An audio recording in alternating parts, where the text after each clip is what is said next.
So now you've taken this journey, you've been on it for a couple of years. What stage are you at right now? Okay, so we moved into our house. I think it was like July 2020, the COVID year. Yeah. And so so now it's happening like two ways, because like my job is unfolding into the space which is very interior related, and then move into our space. And I think maybe that could have also been a motivation of how I wanted my house to transition, because then like I'm more knowledgeable around how a space should be occupied.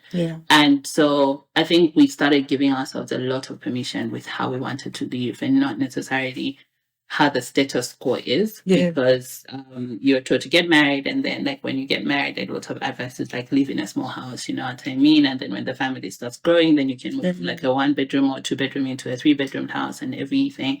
And it's very structural in a sense. It's unwritten, but it's like it's structural on how you should progress. To follow. Right? And it's in the wind, and all of us know like this is how you live and everything. So when I started reading more like around design, around designers, around architecture, and just about how you honor your home and then how your space should feel like, we started having conversations of how do we want our space to feel like.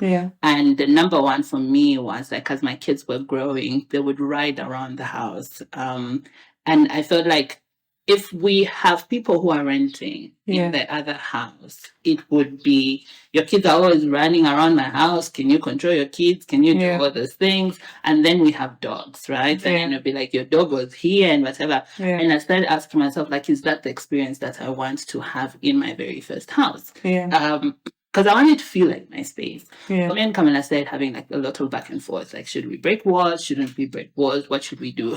And interesting, it would be like, in the season when I'm like, let's break walls, he'd be like, we can, like, we can always build our house like later on. And then in the season that is like, you know what, let's just break it. And I'm like, are you sure? So it took us a while, but we started making changes in the half where we were staying already. So just like, okay, we like the windows, but maybe like, can we have them higher? We like the space, can we turn it into this? And also then we started like playing around with like the tiling. We had done like initial tiling, and we're like, maybe we don't like it like this, and we're like, we want more air, should we break this? And then we're like, you know what, if we're just breaking on this part, we might as well just break everything. And with that, we started looking at like, how do I want to feel like when I'm outside? How do I want to feel like when I'm hosting my friends? How do I want to feel like when it's just us, but then like we want to be in different spaces? So like when we're all sitting together as a family, how do we want to sit? When we want to sit outside, how do we want to sit? When we're in the kitchen, how do we want to feel, right? When are the days when we spend time in the kitchen? How does that work? Like, when are the days when we sit outside? How does that work? How does it work like Monday to Friday? And how do weekends feel? And just like when you drive in, like, what are the things that you want to be able to do? And we let that then start dictate how we wanted the entire space to be. It sounds like you spent a lot of time together thinking about the process.